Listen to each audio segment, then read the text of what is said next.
আজকে রয়েছে পটুয়াখালীতে।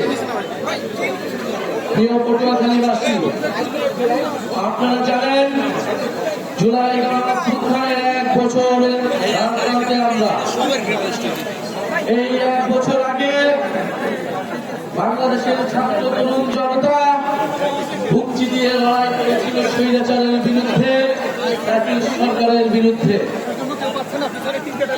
এই পটুয়াখালীর সন্তানেরা অসীম সাহসিকতার সাথে লড়াই করেছিল। আমরা শুনেছি 24 জনের মতো শহীদ এই পটুয়াখালীর সন্তান।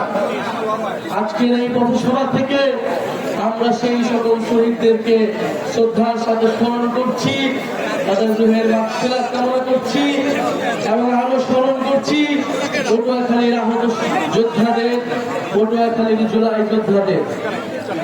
প্রিয় পটুয়াখালীবাসী, আমরা জনগণের দুয়ারে যাচ্ছি, আপনাদের দ্বারে এসেছি আপনাদের দুঃখ দুর্দশার কথা শুনতে, জাতীয় নাগরিক পার্টির স্বপ্নের কথা বলতে এবং আগামীর বাংলাদেশ আপনারা আমরা একসাথে মিলে কিভাবে তৈরি করতে পারি সেই রূপরেখা তৈরি করতে আমরা পুরো পটুয়াখালী আজকে প্রদক্ষিণ করেছি। পটুয়াখালীর রাস্তায় রাস্তায় আমরা হেঁটেছি, স্লোগান দিয়েছি, মানুষের সাথে সাক্ষাৎ করেছি, মোলাকাত করেছি। আমরা দেখেছি পটুয়াখালীর রাস্তাগুলো কিরকম, পটুয়াখালীর মানুষের জীবনযাত্রা কিরকম, পটুয়াখালীর মানুষের দুঃখ দুর্দশা কিরকম। পটুয়াখালী উপকূলীয় অঞ্চল, বাংলাদেশের ভবিষ্যৎ হচ্ছে এই সমুদ্র অঞ্চল, উপকূলীয় অঞ্চল।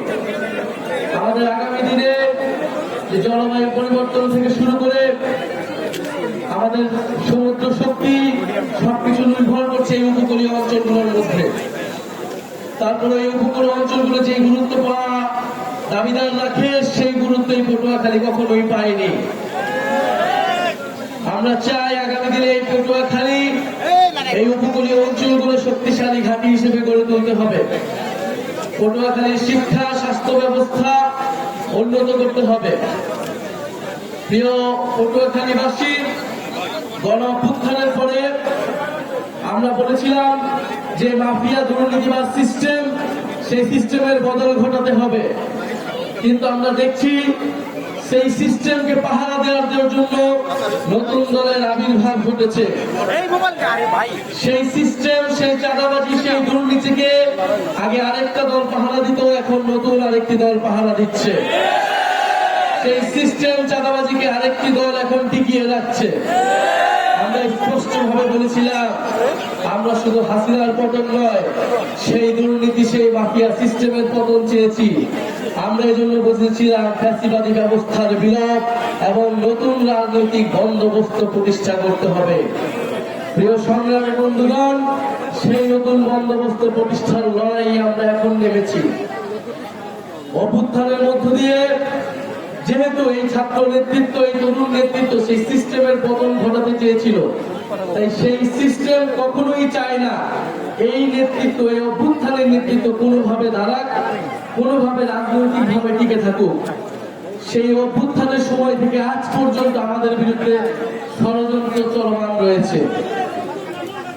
আপনারা দেখেছেন গণ অভ্যুত্থানের সময় শেখ হাসিনার সরকার যেভাবে ষড়যন্ত্র আমাদের বিরুদ্ধে চলমান রেখেছিল, এই অভ্যুত্থানের পরে সেই একই সিস্টেম, সেই দুর্নীতি মাফিয়াদের সিস্টেম, সেই সেনাবাহিনী আমলাতন্ত্রের সিস্টেম আমাদের বিরুদ্ধে এখনো পর্যন্ত ষড়যন্ত্র চলমান রেখেছে।